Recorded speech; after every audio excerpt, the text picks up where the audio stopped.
Welcome to Histoglyphic.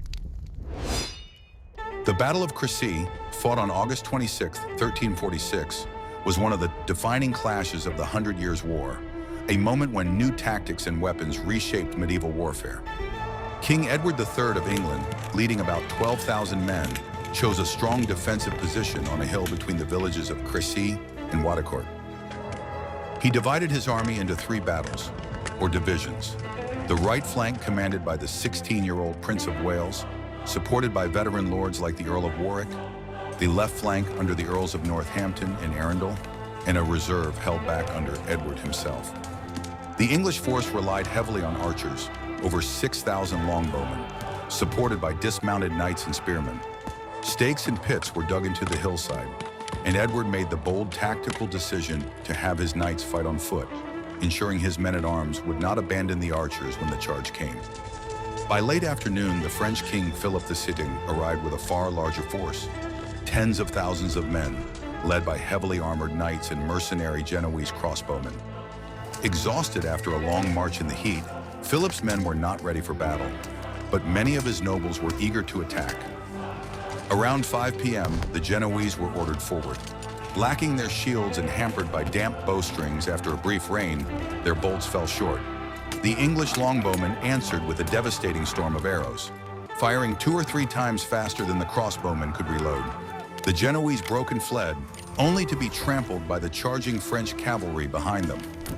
Wave after wave of French knights thundered up the hill, but they faced a deadly gauntlet.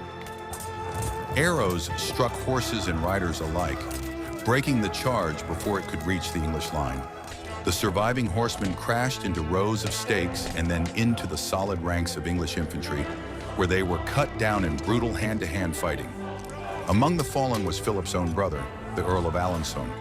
Even King Philip himself was wounded, and 4 horses were killed beneath him.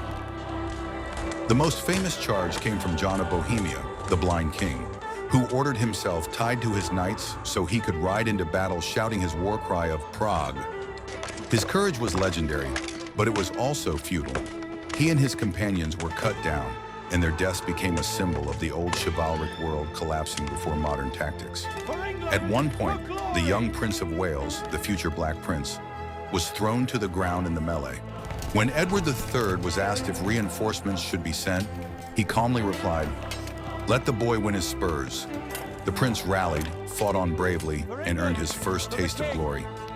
As darkness fell, the French army had made 16 separate charges, but each had been shattered by arrows and discipline.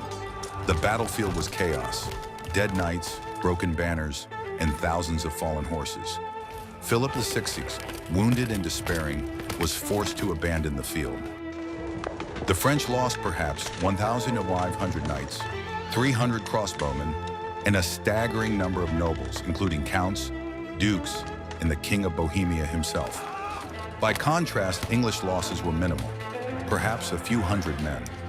The victory at CRECY was not just a triumph of arms, but a turning point in history. It showed that disciplined infantry and the deadly power of the longbow could destroy the might of armored cavalry, signaling the decline of the knight supremacy on the battlefield. For Edward III, it was proof of his skill as a commander. For his son, it was the beginning of a legendary career.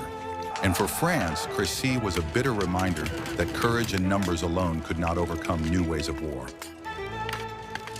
Subscribe our channel for more videos.